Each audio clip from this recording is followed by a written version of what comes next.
Next point is Kirchhoff's laws of electrical network. तर electrical नेटवर्कसाठी आपण आता क्रिचॉफ्स लॉ यूज करायचा आहे. आपण ऑलरेडी पाहिलेलं आहे की कॉम्प्लिकेटेड सर्किट असेल, सिंपल सर्किटमध्ये आपण सिरीज आणि पॅरलचे रूल्स वापरून आपण इफेक्टिव्ह रेजिस्टन्स कॅल्क्युलेट करू शकतो. पण जर सर्किट कॉम्प्लेक्स असेल तर आपण त्या ठिकाणी क्रिचॉफ्सचे लॉ वापरतो, ओम्स लॉ वापरू शकत नाही आपण सिंपल सर्किटला. तर त्यामध्ये ही डायग्राम कन्सिडर करा. इलेक्ट्रिकल नेटवर्कचे हे सेव्हरल कॉम्पोनंट कनेक्ट केलेले आहेत यामध्ये.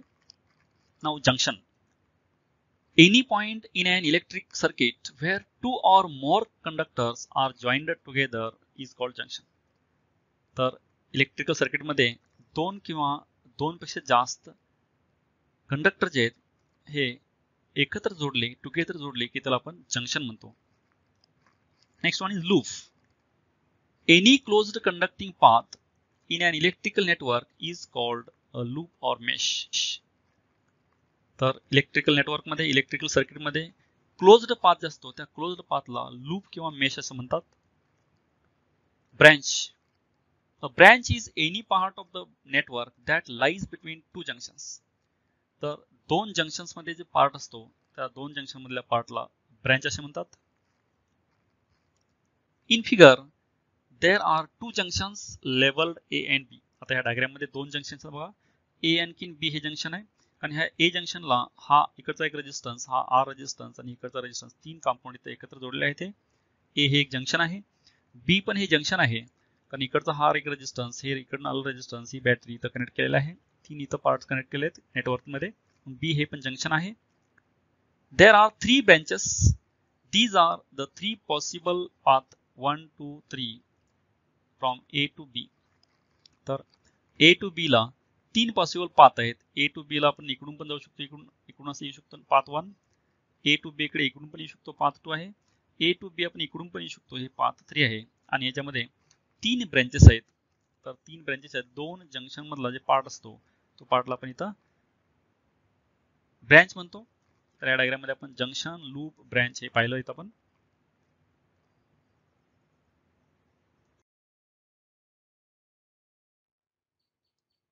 Next one is Kirchhoff's first law, that is also known as current law or junction law. The algebraic sum of currents at a junction is zero in an electrical network.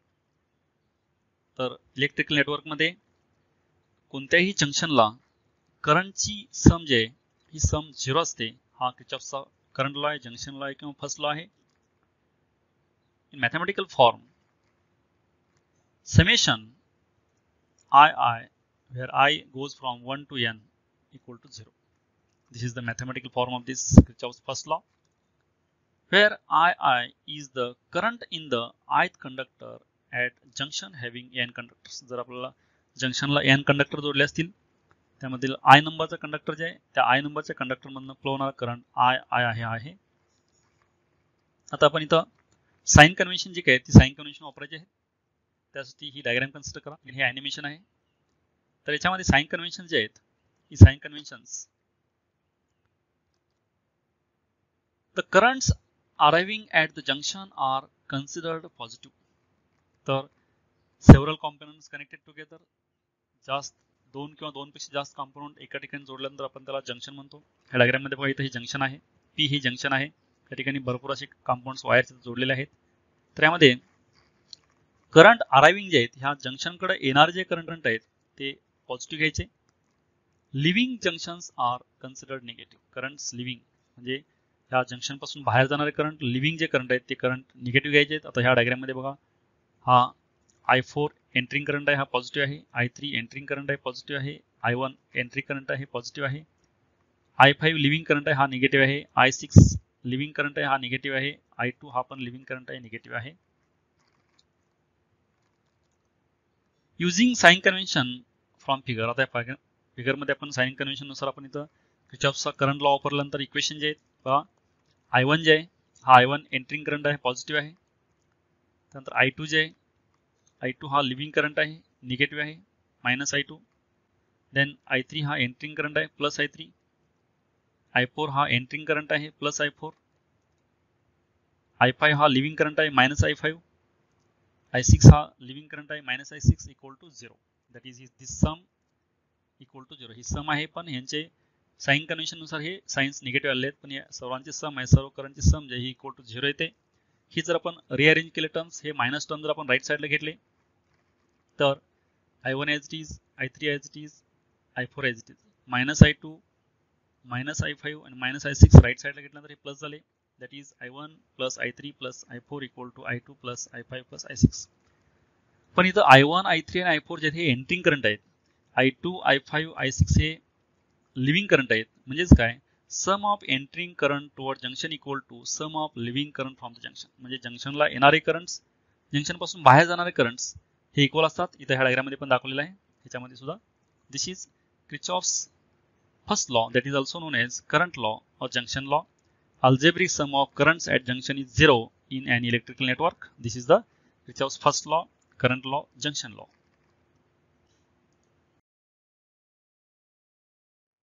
Next one is Kirchhoff's voltage law. The algebraic sum of the potential differences, that is product of current and resistance, and electromotive force, that is EMFs, in a closed loop is 0. आता algebraic sum जे आहे ही potential डिफरन्सची आणखी EMFची एका close loop मध्ये ही 0 येते. हा किर्चॉफचा voltage law आहे. Mathematical form मध्ये summation of IR, that is product of current and resistance, that is called as voltage, that is EMF, summation of EMF equal to 0. And sign convention in this case, if we are traveling along the direction of conventional current, the potential difference across that resistance is considered negative, otherwise positive. आपण एखाद्या loop मध्ये एखाद्या कॉम्पोनंटच्या across किंवा रेजिस्टन्सच्या अक्रॉसचं potential difference major करते वेळी आपण ज्या डायरेक्शन मध्ये आपण पोटेन्शियल डिफरन्स मेजर करत चाललेलो आहे ती डायरेक्शन आणखी करंटची डायरेक्शन सेम असेल तर तो प्रोडक्ट जे आहे that is potential difference consider as negative. Opposite असेल तर पॉझिटिव्ह घ्यायची. From the negative terminal of the source to its positive terminal, it is taken as positive, otherwise negative. जर सोर्स असेल म्हणजे आपण त्याला EMF म्हणतो, इलेक्ट्रोमोटिव्ह फोर्स, बॅटरी. त्याच्यामध्ये आपण डायरेक्शन आपली जे व्होल्टेज चेकिंगचे व्होल्टेज मेजरमेंटचे ती निगेटिव्ह टर्मिनल कडून पॉझिटिव्ह टर्मिनल कडे असेल तर ते जे पोटेन्शियल आहे, ते जे व्होल्टेज आहे, EMF जे तो पॉझिटिव्ह घ्यायचा. रिव्हर्स असेल म्हणजे पॉझिटिव्ह कडून निगेटिव्ह कडे असेल तर ते निगेटिव्ह घ्यायचं. हे sign convention for EMF, that is source.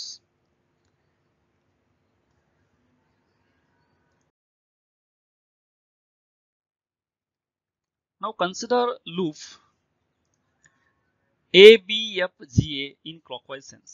आता ह्या सर्किट डायग्राम मध्ये नेटवर्क आहे, इलेक्ट्रिकल नेटवर्क आहे. ह्या इलेक्ट्रिकल नेटवर्क मध्ये ABFGA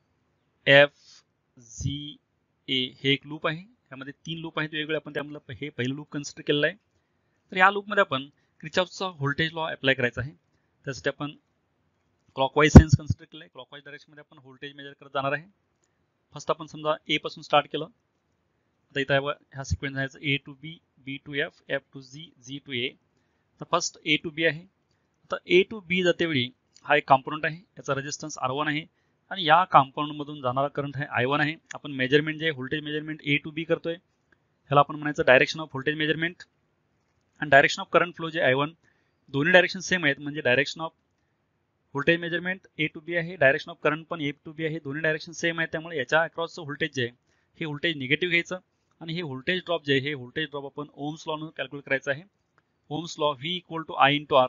म्हणजे ह्या रेजिस्टन्सच्या अक्रॉस जे व्होल्टेज ड्रॉप झाले ते यातून जाणारा करंट इंटू याचा रेजिस्टन्स, यातून जाणारा करंट I1 आहे, याचा रेजिस्टन्स R1 आहे. म्हणून I1 R1 याचं पोटेन्शियल ड्रॉप येतं ह्या कॉम्पोनंटच्या अक्रॉसचं आणि हे निगेटिव्ह आहे कारण डायरेक्शन ऑफ करंट फ्लो आणि डायरेक्शन ऑफ आपण व्होल्टेज चेकिंग हे सेम आहे म्हणून आपण इथं मायनस I1 R1 घेतलेलं आहे. नेक्स्ट पुढे आहे B to F. B to F हा R5 रेजिस्टन्स आहे. R5 रेजिस्टन्स याच्यातून जाणारा करंट आहे I3, रेजिस्टन्स R5 आहे. आपण व्होल्टेज चेकिंग आहे B टू F आहे डायरेक्शन आणि करंटची फ्लोची पण डायरेक्शन सेम आहे. त्यामुळे हे निगेटिव्ह येतं आणि हे जे निगेटिव्ह आहे ह्याचं व्होल्टेज ड्रॉप I3 R5 आहे. I3 R5 ह्याच्या अक्रॉसचं व्होल्टेज ड्रॉप आपण ओम्स लॉ काढलं. त्यातून जाणारा करंट I3 आहे, रेजिस्टन्स R5 आहे. त्यामुळे ह्याचं व्होल्टेज ड्रॉप जे आहे I3 R5 येतं आणि मायनस येतं कारण ही डायरेक्शन सेम आहे. डायरेक्शन ऑफ व्होल्टेज चेकिंग आणि direction of current flow same असल्यामुळे मायनस I3 R5 आलं. पुढचा कॉम्पोनंट आहे F टू G. आता F2G मध्ये इथं डायरेक्शन ऑफ करंट फ्लो आणखी direction of voltage checking same आहे, त्यामुळं याच्या अक्रॉस व्होल्टेज आहे according to again Ohm's law हे करंट इंटू रेजिस्टन्स, करंट आहे I1, रेजिस्टन्स आहे R3, त्यामुळं I1 R3 हे व्होल्टेज ड्रॉप आहे, potential drop across this component and negative because direction same. Next G2A हा एक EMF आहे, सोर्स आहे, याचं हे टर्मिनल पॉझिटिव्ह आहे, हे निगेटिव्ह आहे. आपण इकडून निगेटिव्ह कडून पॉझिटिव्ह कडे जातोय, आपण निगेटिव्ह कडून पॉझिटिव्ह कडे, त्यामुळे ह्याचं व्होल्टेज आहे हे पॉझिटिव्ह घ्यायचं E1 इक्वल टू 0. हे सर्वांचे प्रोडक्ट जे आहे हे लूप मध्ये, हे सर्व लूप जे आहे आपण जिथून स्टार्ट केले परत तिथं पण आल्यानंतर हे जे सर्व जे आहेत समेशन, हे सर्वांचं प्रोडक्ट जे आहेत EMF आणखी व्होल्टेज ड्रॉपचं हे इक्वल टू 0 लिहायचं ह्याच्यामध्ये.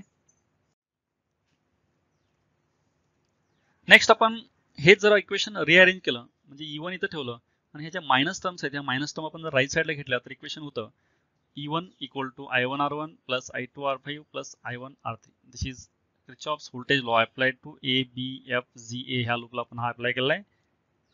Now consider the loop BFDCB in anti clockwise direction. आता पुढचं लूप जे आहे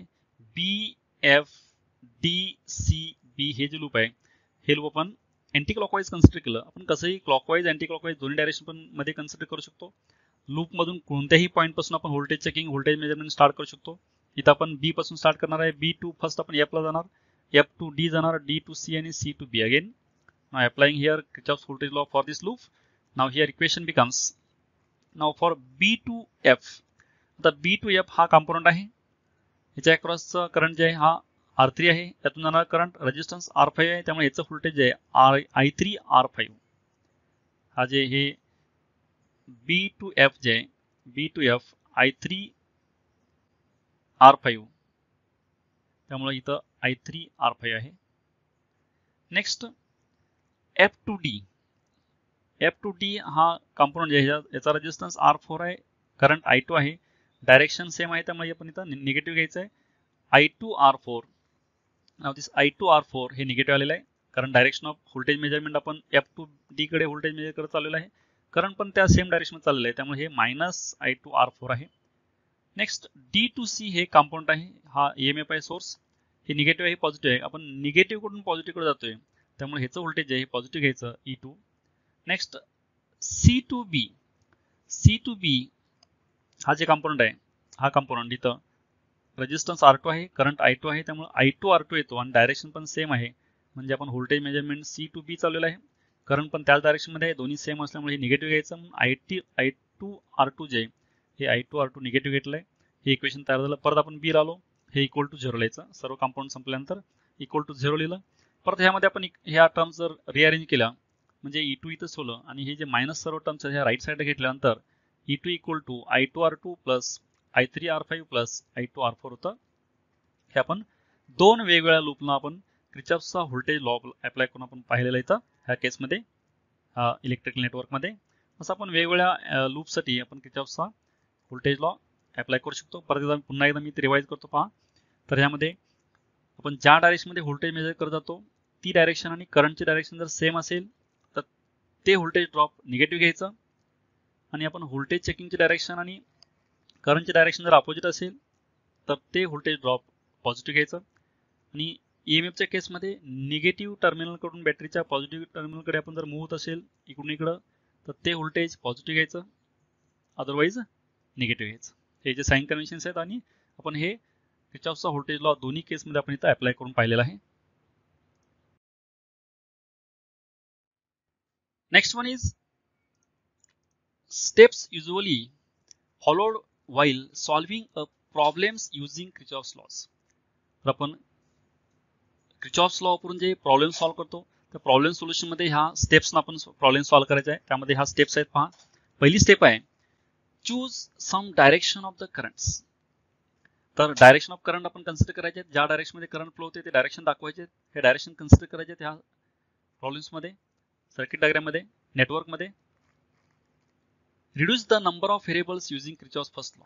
तर Kirchhoffचा फर्स्ट लॉ वापरायचा. Kirchhoffचा फर्स्ट लॉ वापरून Kirchhoff's फर्स्ट लॉ जे आहे करंट लॉ, जंक्शन लॉ, हा लॉ वापरून आपण मॅक्झिमम नंबर ऑफ व्हेरिएबल जे आहेत हे व्हेरिएबल्स रिड्यूस करायचे आहेत, कमी करायचे आहेत, reduce.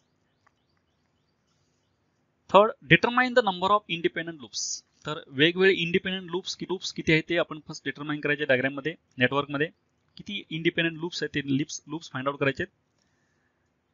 Apply voltage law to all the independent loops. आपण सेपरेट जे प्रत्येक लूप कॅल्क्युलेट केलं आहे, प्रत्येक लूप जे इंडिपेंडेंट फाइंड आउट केले त्या प्रत्येक लूपला किर्चॉफचा व्होल्टेज लॉ अप्लाय करायचा. जेवढे लूप्स आहेत त्या लूप्सना किर्चॉफचा व्होल्टेज लॉ अप्लाय करायचा आहे. Solve the equations obtained simultaneously. आता प्रत्येक लूपला आपण जर किर्चॉफचा व्होल्टेज लॉ वापरला तर प्रत्येक लूपचं एक इक्वेशन मिळेल. ती जेवढी इक्वेशन मिळेल ती इक्वेशन्स आपण इथं सायमल्टेनियस इक्वेशन जे हे सायमल्टेनियस इक्वेशन सॉल्व्ह करायचे म्हणजे आपण त्याला एकसामायिक समीकरण म्हणतो. प्रत्येक लूपला आपण वापरल्यानंतर किर्चॉफचा व्होल्टेज लॉ वेगवेगळे आपल्याला लूप्स मिळतील. ती प्रत्येक लूपची इक्वेशन जे आहेत ती इक्वेशन्स आपण एकसामायिक समीकरणे म्हणजे आपण सायमल्टेनियस इक्वेशन जे आहेत असे सॉल्व्ह करायचे आहेत.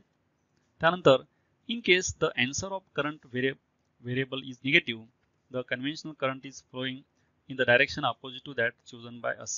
म्हणजे उत्तर जर आपण करंटची डायरेक्शन करंटची व्हॅल्यू कॅल्क्युलेट केल्या, करंटच्या ह्या व्हॅल्यू जे आपण कॅल्क्युलेट केलेत सॉल्व्ह केलेत हे सॉल्व्ह केल्यानंतर त्याची व्हॅल्यू जर निगेटिव्ह आली, ही निगेटिव्हचं मिनिंग जे आहे आपण जे डायग्राम मध्ये कन्सिडर केलेले करंटची डायरेक्शन आहे ही डायरेक्शन आपण ही कन्सिडर केलेल्या डायरेक्शनच्या उलटी डायरेक्शन म्हणजे ऑपोजिट डायरेक्शन आलेलं आहे. निगेटिव्हचं साईनचं मिनिंग पॉझिटिव्ह आल्यानंतर जे डायरेक्शन आपण डायरेक्टमध्ये कन्सिडर केलं त्या डायरेक्शनमध्ये करंट फ्लो होत असतो. जर इथं डायरेक्शन निगेटिव्ह आल्या तर डायरेक्शन मात्र आपण ज्या कन्सिडर केलेल्या डायरेक्शन आहेत त्या कन्सिडर केलेल्या डायरेक्शनपेक्षा ह्या उलट्या डायरेक्शनमध्ये हे करंट फ्लो होत असतात. निगेटिव्ह डायरेक्शन किंवा ऑपोजिट डायरेक्शनमध्ये हे करंट फ्लो होत असतात असं कन्सिडर करायचं आहे.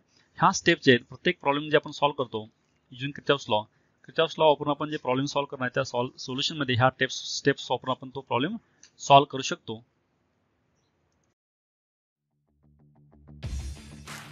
Thank you for watching this video. Keep watching videos and don't forget to subscribe, like and share.